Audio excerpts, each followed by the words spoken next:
Welcome to my YouTube channel physics world. मैं हूं doctor प्रीति रावतोड़े। जैसे कि पिछले लेक्चर में हमने पढ़ा था बेसिक्स ऑफ इंटरफेरेंस, अब हम पढ़ने वाले हैं उसका अगला पार्ट जो कि है Young's double slit experiment, Fresnel biprism and Lloyd mirror. अगर ये लेक्चर आपको पसंद आता है तो लाइक करें और राइट कॉर्नर पे आपको सब्सक्राइब का बटन मिलेगा, तो सब्सक्राइब करना ना भूलें ताकि आगे आने वाले लेक्चर्स का नोटिफिकेशन आपको मिल जाएगा और कोई भी लेक्चर आप मिस नहीं करेंगे।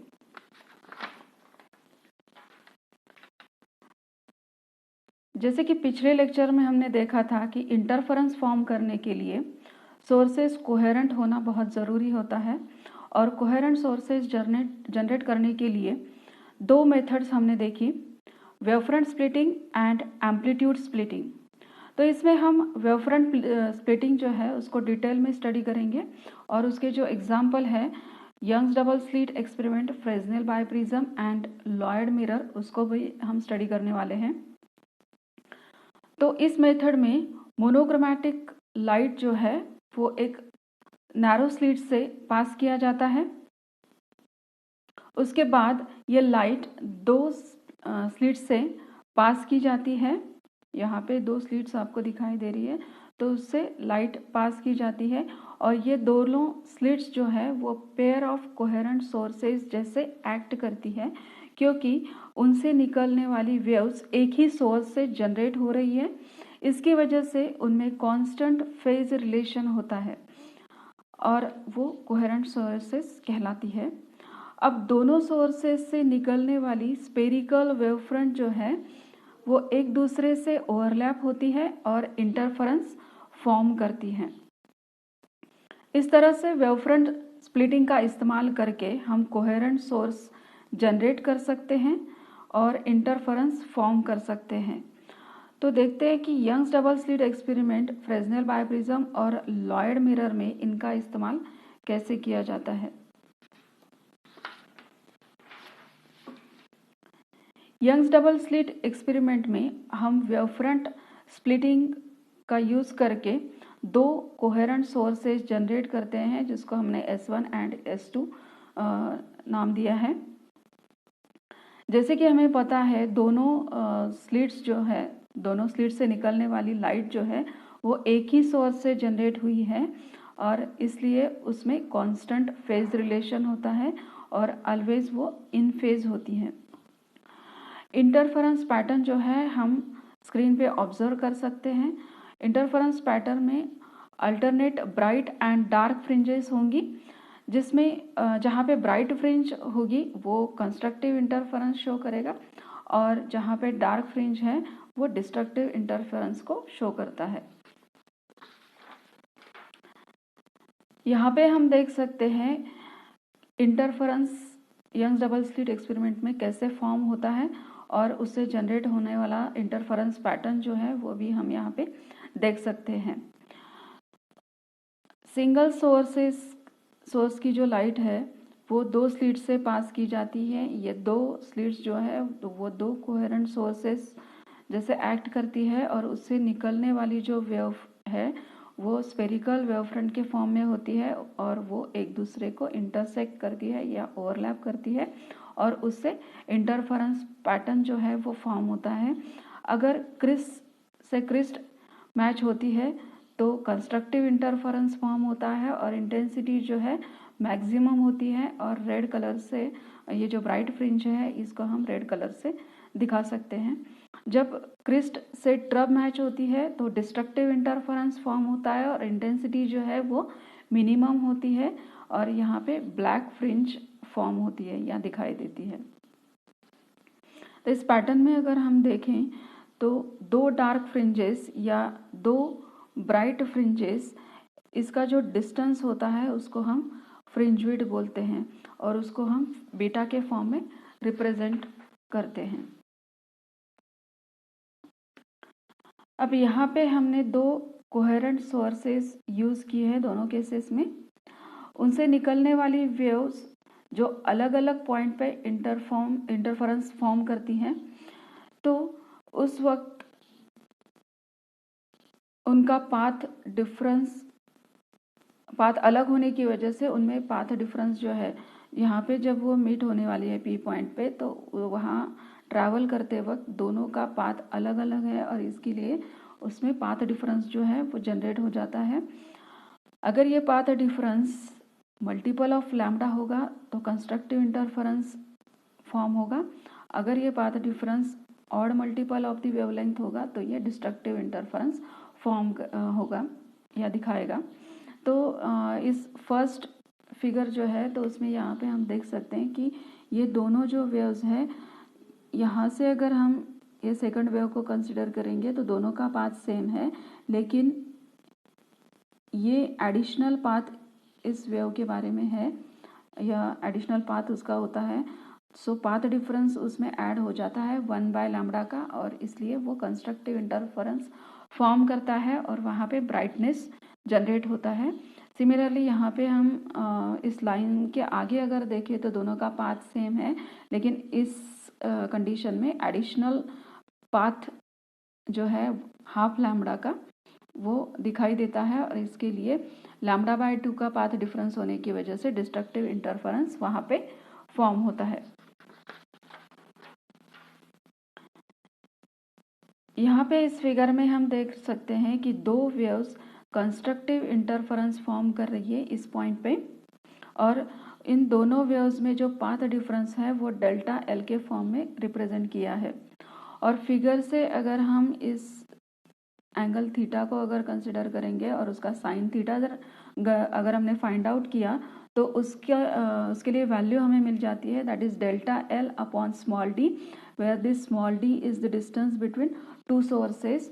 सो डेल्टा एल के फॉर्म में अगर हम वो इक्वेशन रिप्रेजेंट करते हैं तो delta is equal to d sine theta, means path difference के लिए हमें ये इक्वेशन मिल गया, that is d sine theta, और ये कंस्ट्रक्टिव इंटरफेरेंस है। So d sin theta is equal to n lambda, but theta जो है that is very very small, so we can write d theta is equal to n lambda। वैसे ही इसी same figure से अगर हम ये angle consider करते हैं और उसका tan थीटा अगर हम फाइंड आउट करते हैं तो उसके लिए इक्वेशन है this vertical distance y divided by this distance between the slit and screen, y upon d, that is equivalent to tan theta. Again this theta is small, so we can write y upon d, that is approximately equal to theta. तो ये theta की value हम equation में put कर सकते हैं, so that will give d theta which is equal to small d into ये theta की value y upon d, that is equal to n lambda। ये इक्वेशन तभी वैलिड होगा जब theta is very very small and this d, that is distance between screen and slit, is very large as compared to the y, this vertical distance। तो इस point पे अगर हम bright fringe consider कर रहे हैं तो यहाँ पे नंबर ऑफ फ्रिंजेस होगी, तो उसमें इस पॉइंट पे फॉर्म होने वाली जो फ्रिंज है उसको हमने y nth से रिप्रेजेंट किया, और उसके लिए इस इक्वेशन से हमें वैल्यू मिल जाती है, that is small n into lambda into capital D divided by small d। तो ये nth ब्राइट रिंग के लिए हमें इक्वेशन मिल गया। अब अगर हमें फ्रिंज विड्थ फाइंड आउट करनी है तो दो कॉन्सिक्यूटिव ब्राइट फ्रिंजेस जो है उनके y का डिफरेंस अगर हम लेंगे तो that will give the fringe width. So beta is equal to y n plus 1th minus y nth। तो इसमें y की वैल्यू अगर हम पुटअप करते हैं तो ये इक्वेशन मिल जाएगा y n प्लस 1th के लिए, और ये y nth का, यहाँ पे ये दो टर्म जो है कैंसिल हो जाती है इक्वेशन सिंप्लीफाई करने के बाद, और हमें मिलता है fringe width for the Young's double slit experiment, that is lambda into capital D divided by the small d, where the lambda is the wavelength of the source, capital D that is the screen and source का distance, small d that is the distance between two coherent sources। अब second use जो है wavefront splitting का वो है Fresnel biprism. तो इसको समझने के लिए कुछ बातें समझ लेते हैं।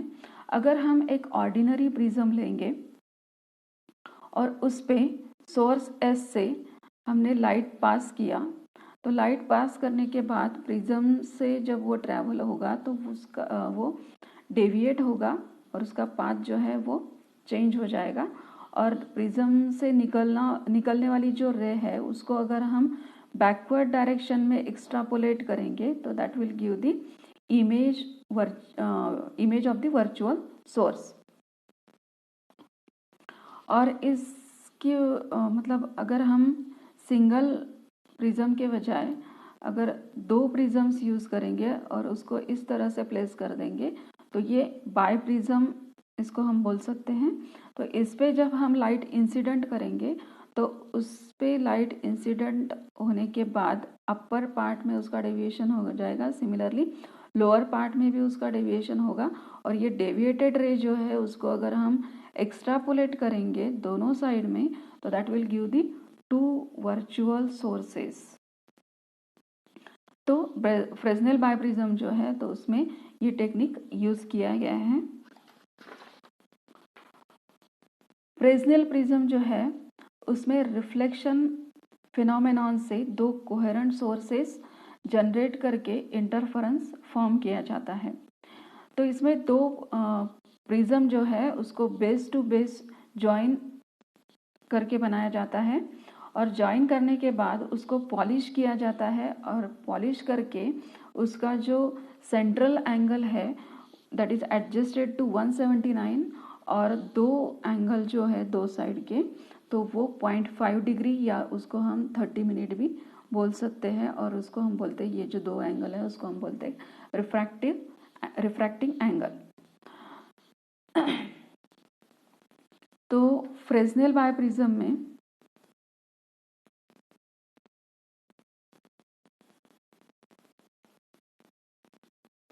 हम डिफरेंट पैरामीटर्स जो है फ्रेस्नेल बाइप्रिज्म का यूज़ करके उसको आइडेंटिफाई कर सकते हैं या फाइंड आउट कर सकते हैं। उसमें है lambda that is the wavelength of the source, beta that is fringe width, then small d that which is the distance between 2 sources, and mu means refractive index of the medium.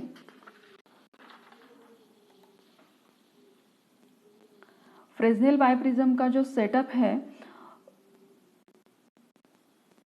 उसमें single source से जो light है वो हम Fresnel biprism पे incident करते हैं। यहाँ पे ये जो ट्रायंगल है ABC that represents the Fresnel biprism.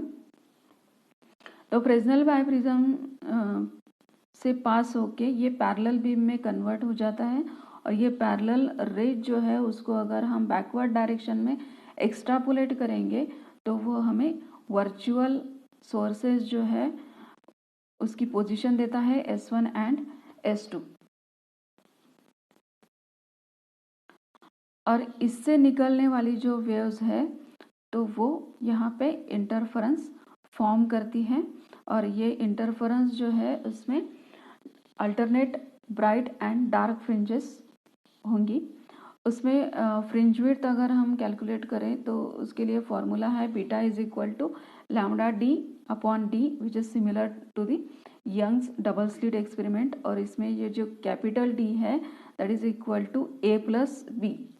A means that is the distance between the screen and the Fresnel biprism, and B is the distance between Fresnel biprism and the screen. Sorry यहाँ पे slit था।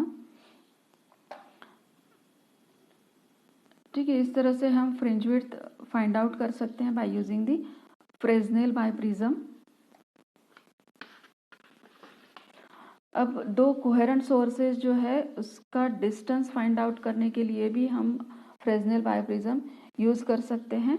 तो उसके लिए same setup हम use करेंगे मगर उसमें एक एडिशनल लेंस हम यूज़ करते हैं और स्क्रीन पर मिलने वाला जो पैटर्न होगा वो पूरी तरह लेंस की पोजीशन पे डिपेंड करेगा। ये जो सेटअप है सेम होगा, ओनली यहाँ पे एक एडिशनल लेंस हम यूज़ करेंगे और उससे ये इंटरफेरेंस पैटर्न जो है वो लेंस के पोजीशन पे डिपेंड करेगा।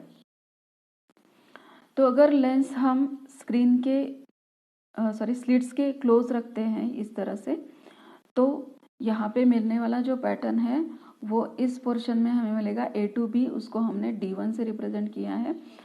और उस केस के लिए अगर हम image distance and object distance के लिए इक्वेशन लिखे तो that is equal to d1/d is equal to v1/u1।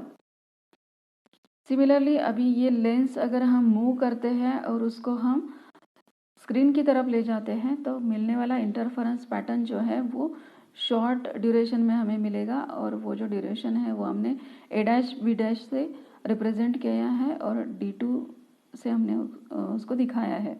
और इस केस में अगर हम इक्वेशन लिखेंगे तो that is equal to d2/d is equal to v2/u2। अब इन दोनों इक्वेशन को अगर हम मल्टीप्लाई करेंगे तो हमें मिल जाता है d1/d2 divided by d square, that is equal to ये पूरा मल्टीप्लिकेशन जो है वो 1 हो जाता है। So d square is equal to d1/d2 और you can write d is equal to √of d1/d2। तो इससे हम जो कोहेरेंट सोर्सेस है उसका डिस्टेंस फाइंड आउट कर सकते हैं। सिमिलरली लैम्बडा जो है वेवलेंथ ऑफ मोनोक्रोमैटिक सोर्स वो भी हम फाइंड आउट कर सकते हैं by using the formula d into beta divided by capital D। अब हम स्टडी करेंगे लॉयड सिंगल मिरर। इसमें एक ही लाइट सोर्स का यूज़ करके इंटरफेरेंस फॉर्म किया जाता है। तो कैसे होता है ये हम फिगर से समझ लेते हैं। इसमें एक रियल सोर्स है S, तो S सोर्स से निकलने वाली दो रेज हमें दिखाई दे रही है, एक है रेड और एक है ब्लू। तो रेड लाइट जो है वो डायरेक्टली स्क्रीन पे जाती है और ब्लू जो है वो लॉयड मिरर पे रिफ्लेक्ट होके फिर इंटरफेरेंस यहाँ पे फॉर्म कर रही है रिफ्लेक्टेड डायरेक्ट रे से, और इस तरह से इंटरफेरेंस जो है वो यहाँ पे फॉर्म होता है। अब ये जो रिफ्लेक्टेड रे है उसको अगर हम बैकवर्ड डायरेक्शन में एक्सट्रापोलेट करेंगे तो that will give the position of the virtual image of the source.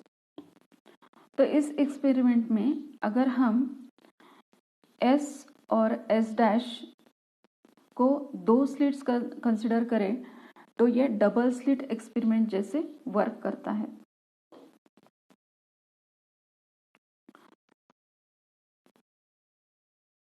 So this arrangement can be thought of the double slit source और डबल स्लिट एक्सपेरिमेंट हम इसको कंसिडर कर सकते हैं।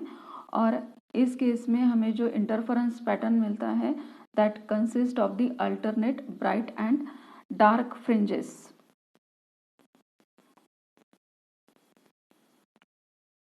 लेकिन इसमें डिफरेंस क्या है कि इस केस में मिलने वाली फ्रिंजेस जो है तो उनका पोजीशन जो है वो रिवर्स्ड होता है। मतलब डबल स्लिट में अगर जहाँ पे हमें ब्राइट फ्रिंज मिल रही है तो इस केस में वहाँ पे हमें डार्क फ्रिंज मिलेगी। That is because there is a 180 phase change produce by the reflection. Reflection जब होता है रे का तो वहाँ पे 180 डिग्री का फेज चेंज ऐड हो जाता है और उसकी वजह से वो जो ब्राइट एंड डार्क फ्रिंजेस है वो रिवर्स्ड हो जाती है। तो इस तरीके से यहाँ पे हमें इंटरफेरेंस पैटर्न मिलता है which is similar to the Young's double slit experiment but fringes are reversed. So Lloyd mirror में कंस्ट्रक्टिव और डिस्ट्रक्टिव इंटरफेरेंस की कंडीशंस इस तरह से होंगी। Path difference is equal to odd multiple of lambda for the constructive interference and path difference is equal to n lambda for the destructive interference, which is exactly opposite in case of the double slit experiment। और यहाँ पे n की value जो होगी that is 0, 1, 2, 3 and so on. और fringe width के लिए equation होगा that is lambda d upon small d, which is similar in case of the double slit experiment and Lloyd mirror.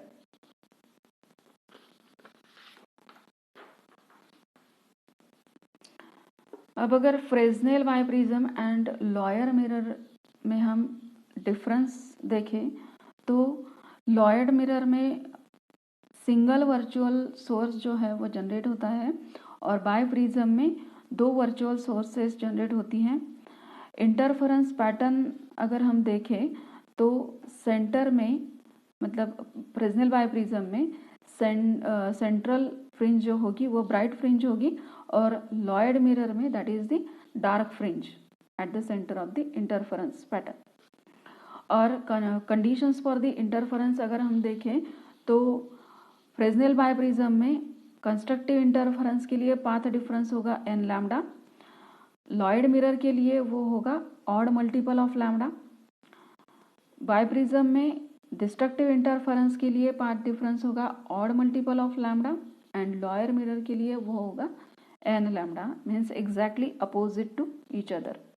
और इंटेंसिटी ऑफ सोर्सेस अगर हम देखें तो biprism में जनरेट होने वाली दोनों कोहेरेंट सोर्सेज जो है उनकी इंटेंसिटी इक्वल होती है, और लॉयड मिरर में अगर हम देखें तो intensity is unequal, real source is more intense as compare to the virtual source. तो इस तरीके से वेवफ्रंट स्प्लिटिंग जो है